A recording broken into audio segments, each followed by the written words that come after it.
오늘은 자비를 베푼 사마리아 사람처럼이라는 제목으로 말씀을 나누겠습니다. 오늘 말씀은 우리가 잘 아는 선한 사마리아 사람의 비유 이야기입니다. 선한 사마리아 사람의 이야기에서 유래되어 자신에게 특별한 위험이 발생하지 않는데도 불구하고 공경에 처한 사람을 구해주지 않는 행위를 처벌하는 선한 사마리아인 법이 프랑스와 독일, 핀란드 등 여러 나라가 시행하고 있습니다. 개인주의와 이기주의가 팽배한 시대일수록 이러한 사마리아 법이 필요하기도 합니다. 한 예로 의대 증원 반대로 파업을 하고 있는 의사들로 인해 환자와 가족들이 고통받는 것이 현실이 되었기 때문입니다. 그러나 말씀에 등장하는 선한 사마리아 사람은 어려움을 처한 사람에게 선한 이웃이 되어준 것처럼 우리도 선한 이웃이 되어야 함을 말씀해 주고 있습니다. 율법을 가르치는 한 교사가 예수님을 시험하려고 영생과 이웃에 대해 질문하였습니다. 그는 율법을 가르치는 교사로서 율법에서 기록된 영생을 나름 얻는 법을 알고 있었습니다. 하지만 예수님이 어떻게 대답하시는지 궁금하였던 것이죠. 자신의 의도대로 예수님이 잘못 답변하면 예수님이 존경받는 교사도 또한 메시아도 아님을 증명하려고 하였습니다. 그러면 여러분은 영원한 생명을 어떻게 얻을 수 있다고 생각하십니까? 예수 그리스도를 믿음으로 영원한 생명을 얻을 수 있습니다. 어떤 사람은 하나님의 말씀을 다 지켜 행함으로 영생을 얻을 수 있다고 생각합니다. 물론 틀린 말은 아닙니다. 그러나 타락한 인간은 하나님의 말씀을 다 지켜 행할 수 없다는 것이죠. 본문에 등장하는 율법교사도 율법에 기록된 조항들을 다 지켰을까요? 그럴 수 없습니다. 유대인들은 율법의 가지수를 613개로 생각했는데 그 많은 율법을 타락한 사람은 어느 누구도 지킬 수 없습니다. 이 사실을 잘 아시는 하나님께서 인간에게 긍휼을 베풀어 주셨습니다. 오직 예수 그리스도를 믿음으로 영생을 얻는 긍휼을 베풀어 주셨습니다. 그래서 우리는 예수 그리스도를 믿고 있기 때문에 영원한 생명을 누리고 있습니다. 율법교사의 질문에 예수님은 율법에 어떻게 기록되었는지를 질문하셨습니다. 그러자 율법교사는 하나님 사랑과 이웃 사랑이라고 자신 있게 대답하였습니다. 율법교사가 말하는 사랑은 헬라어로 아가파오입니다. 비이기적인 사랑을 말하는데요. 값없이 주는 사랑입니다. 사람이 이러한 사랑을 하려면 오직 성령의 도우심이 있어야 가능합니다. 왜냐하면 사람은 아무것도 바라지 않는 사랑을 할 수 없기 때문입니다. 내가 이만큼 사랑해 주면 너도 이만큼 사랑해 줘야 한다고 생각합니다. 욕심이 많은 사람은 더 많은 사랑을 바라기도 하죠. 그러나 우리가 아가파오의 사랑을 하기를 원한다면 성령 하나님은 사랑하도록 도와주십니다. 성령 하나님의 도우심으로 아무것도 바라지 않는 아가파오의 사랑을 하시기를 바랍니다. 예수님은 율법 교사의 하나님과 이웃 사랑이라는 대답에 만족하셨는지 칭찬하시면서 율법에 기록한 대로 실천하라고 말씀하십니다. 예수님께서 율법 교사에게 일을 행하라고 말씀하셨다면 잘 실천하지 못하고 있다는 뜻이죠. 율법 교사는 자신 있게 하나님과 이웃 사랑을 하고 있다고 생각하였지만 예수님께서 보실 때는 부족하였다는 것이죠. 율법 교사는 자신이 아는 만큼 지켰다고 여겼는데 그렇지 못했습니다. 사람들은 생각보다 아는 만큼 실천하지 못합니다.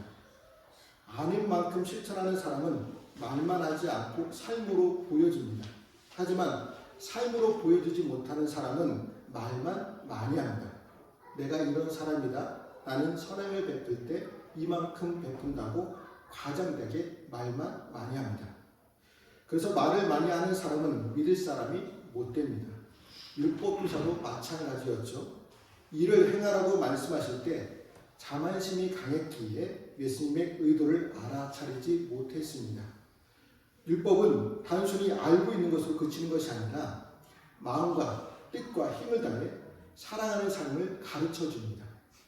하나님과의 관계에서 사랑으로 응답하고 그 사랑을 이웃에게 확장될 때 진정한 성도의 삶을 살 수 있습니다. 우리도 종종 신앙을 이론적으로만 이해하고 실천하지 못할 때가 있습니다. 신앙생활을 오랫동안 해서 성경에 대해 알고 있는 것은 많은데 아는 것으로 그치고 삶으로 살지 못할 때가 얼마나 많이 있는지 모릅니다. 그러나 하나님의 사랑은 예배와 교회에서만 아니라 우리의 일생에서 이웃을 섬기고 사랑하는 행동으로 드러나야 합니다. 머리로 알고 있는 사랑, 말뿐인 사랑만이 아니라 행동을 보여주는 사랑을 하시기를 바랍니다. 예수님은 율법교사에게 사랑을 실천하라고 하시자 그는 누가 나의 이웃인지를 물었습니다. 누가 나의 이웃인가? 라는 질문은 두 가지 의도를 가지고 한 질문이었습니다. 먼저 예수님을 본격적으로 시험하기 위한 질문이었고 다음으로 자신을 옳게 하려고 한 질문이었습니다. 율법교사는 자신이 예수님의 명령대로 율법을 온전히 지켰기에 영생이 보장된 사람임을 보여주고 싶었던 것이죠. 난 너희들과는 달라. 이미 영생이 확정된 사람이야 라고 자랑하고 싶었습니다. 그 당시 이스라엘은요, 소, 말, 양을 돌보는 목축업을 주로 하던 시대였습니다. 그래서 이웃은 동료였죠. 함께 일하는 친족과 친구가 이웃이었습니다. 농경사에 와서도 함께 일하는 사람이 이웃이었습니다. 특별히 유대인은 정결법대로 부정하게 여기는 사람들과는 함께 일하거나 근처에 살지 않았습니다. 자신들도 부정해질 수 있었기 때문이겠죠. 그래서 신약 시대를 살던 율법교사에게 이웃은 정결한 유대인이었습니다. 예수님은 율법교사의 내면과 의도를 다 아셨기 때문에 선한 사마리아 사람의 비유를 이야기하셨습니다. 어떤 한 사람이 예루살렘에서 여리고로 내려가다가 강도를 만나 거의 죽게 되었습니다. 예루살렘에서 여리고까지는 대략 30km 내리막길입니다. 또한 사막과 바위들이 많아 강도들이 숨어 있다가 공격하기 좋은 곳이었습니다. 사람들은 이 이야기에 등장하는 사람이 홀로 여행하다가 강도를 만날 것을 예상할 수 없었습니다. 실제 예루살렘에서 여리고로 가는 길은 강도들이 자주 출몰하는 지역이었기 때문입니다. 그래서 혼자 여행하는 것은 상상할 수도 없는 일이었죠. 예수님은 이 이야기에서 세 명의 인물을 등장시키십니다. 누구였습니까? 제사장과 레위인 그리고 사마리아 사람입니다. 성전 직무를 맡은 제사장과 레위인은 여리고에 살면서 예루살렘으로 자주 왕래하는 길이었습니다. 그 길에 강도 만난 사람이 쓰러져 있었습니다. 강도 만난 사람은 옷까지 벗겨진 상태여서 신분, 출신, 직업 등을 알 수 없는 상황이었습니다. 죽음의 문턱에 누운 이 사람은 당장 누군가의 손길이 시급한 상황이었습니다. 마침 한 제사장이 그를 발견하게 되죠.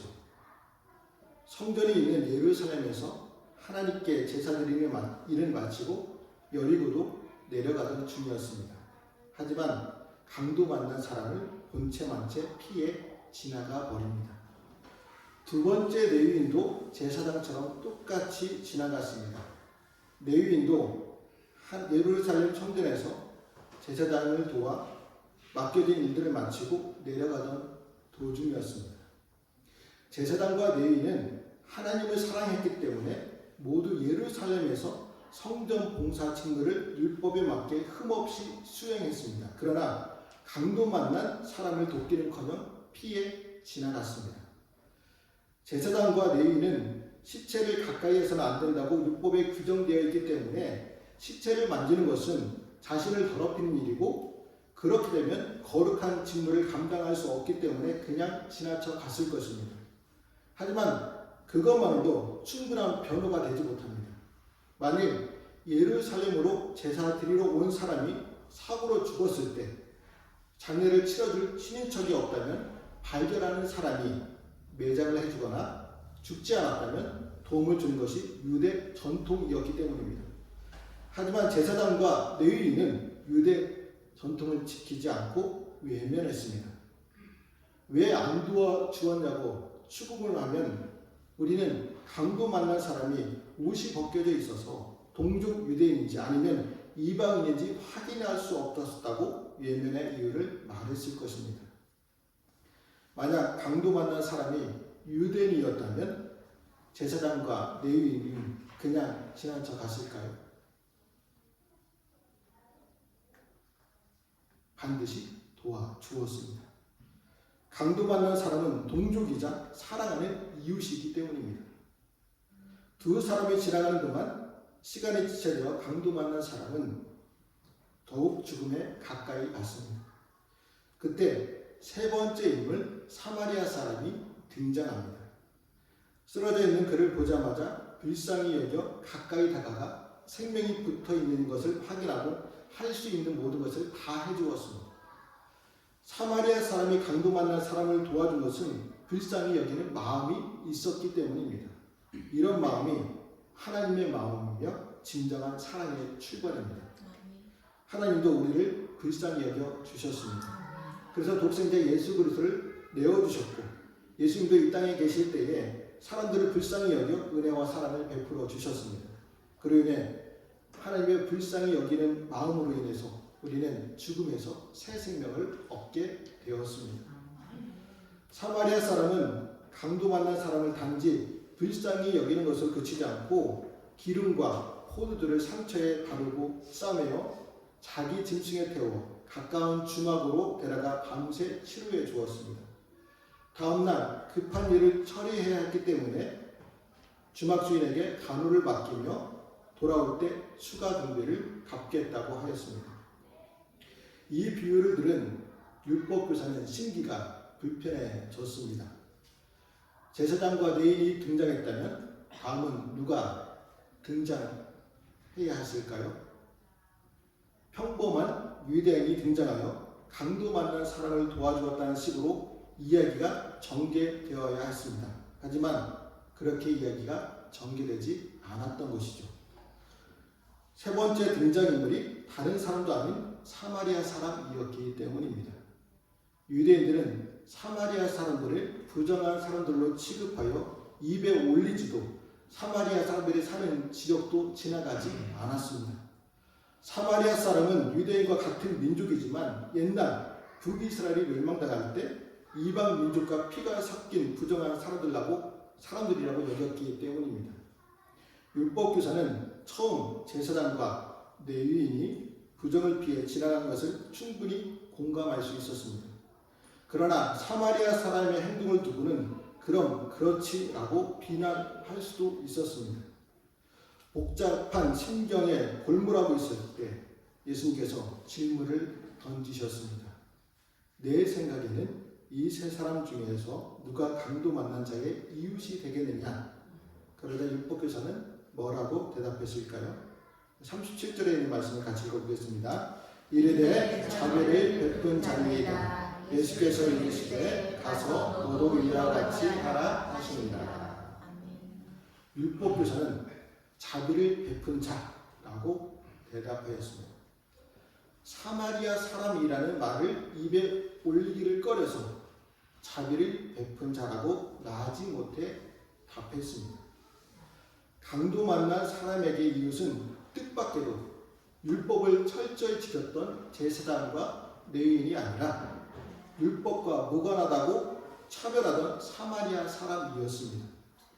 예수님은 선한 사마리아 사람의 비유를 통해 이웃의 정의를 새롭게 확장하셨습니다. 제사장과 레위인은 상처 입은 사람을 외면했지만 유대인들이 멸시하는 사마리아 사람은 자신의 시간과 돈을 쓰면서까지 이웃의 역할을 다했습니다. 예수님은 율법교사에게 너도 이와 같이 하라고 말씀하십니다. 예수님은 너도 이와 같이 하라고 말씀하시므로 내 이웃이 누구입니까? 라는 율법교사에 답하셨습니다. 율법교사는 이웃의 범위가 정해져 있었죠. 동족 유대인입니다.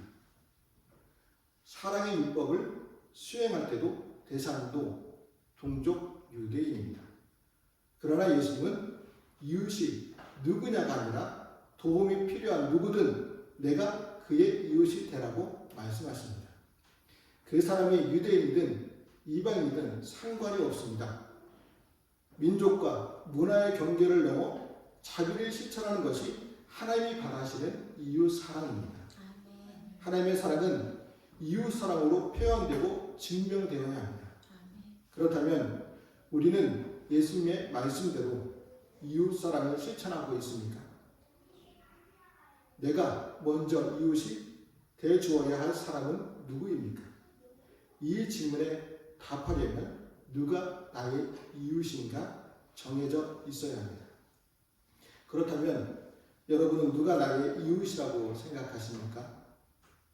나와 친한 사람들, 집 근처에 사는 사람들, 알고 지내는 사람들, 직장 동료들이 나의 이웃이라고 생각하지 않으십니까?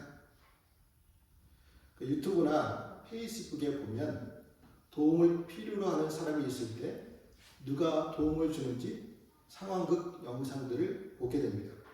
예를 들어 길을 잃은 어린아이나 돈이 없어 밥을 먹지 못해 굶주린 사람이 도움을 요청할 때 정이 많은 한국 사람들은 대부분 다 도와줍니다.